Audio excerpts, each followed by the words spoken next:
আপনি কি জানেন একটি ফেসবুক পেজে প্রফেশনাল লোগো এবং সেই ফেসবুক পেজটার প্রফেশনালিজম দেখে আপনি কিন্তু অনেক সময় সেখান থেকে কিছু কেনাকাটার জন্য আকৃষ্ট হয়েছেন। আর এই জিনিসটাকেই কিন্তু হ্যালো মার্কেটিং ইফেক্ট বলে। আপনারা খুব ভালো করে খেয়াল করে দেখবেন যে যখন আপনি কোনো কিছু কেনাকাটা করছেন কোনো জায়গা থেকে এবং সেই দোকানের একটা প্রোডাক্ট যদি আপনি অনেক কোয়ালিটিফুল পান, তাহলে পরবর্তীতে আপনি সেই প্রোডাক্টটা আরো অনেক বেশি বন্ধু-বান্ধব এবং আত্মীয়স্বজনের কাছে রিকমেন্ড করতে থাকেন।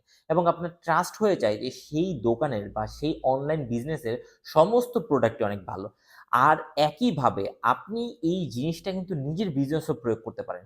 শুরুতে তো অনলাইনে কাস্টমার আপনার প্রোডাক্ট ধরে ব্যবহার করার কোনো সুযোগ পাবে না। কিন্তু যখন সে একটা প্রফেশনাল লোগো দেখবে, একটা প্রফেশনাল ওয়েবসাইট দেখবে এবং তার পাশাপাশি আপনার প্রফেশনাল বিহেভ দেখবে, তখন তার আপনার প্রতি একটা বিশ্বাস জন্মাবে যে আপনি খুব ভালোভাবে বিজনেস করতে আসছেন এবং সেই বিজনেসটাকে বহুদিন করার জন্য এসেছেন। এবং এই সবকিছুর কম্বিনেশনে সে ১ম বার আপনাকে ট্রাস্ট করে প্রোডাক্টটা কিনবে এবং তারপর যদি সে আপনার একটা ভালো প্রোডাক্ট পেয়ে যায়, তাহলে পরবর্তীতে আপনি একজন লয়াল কাস্টমার পেয়ে যাবেন।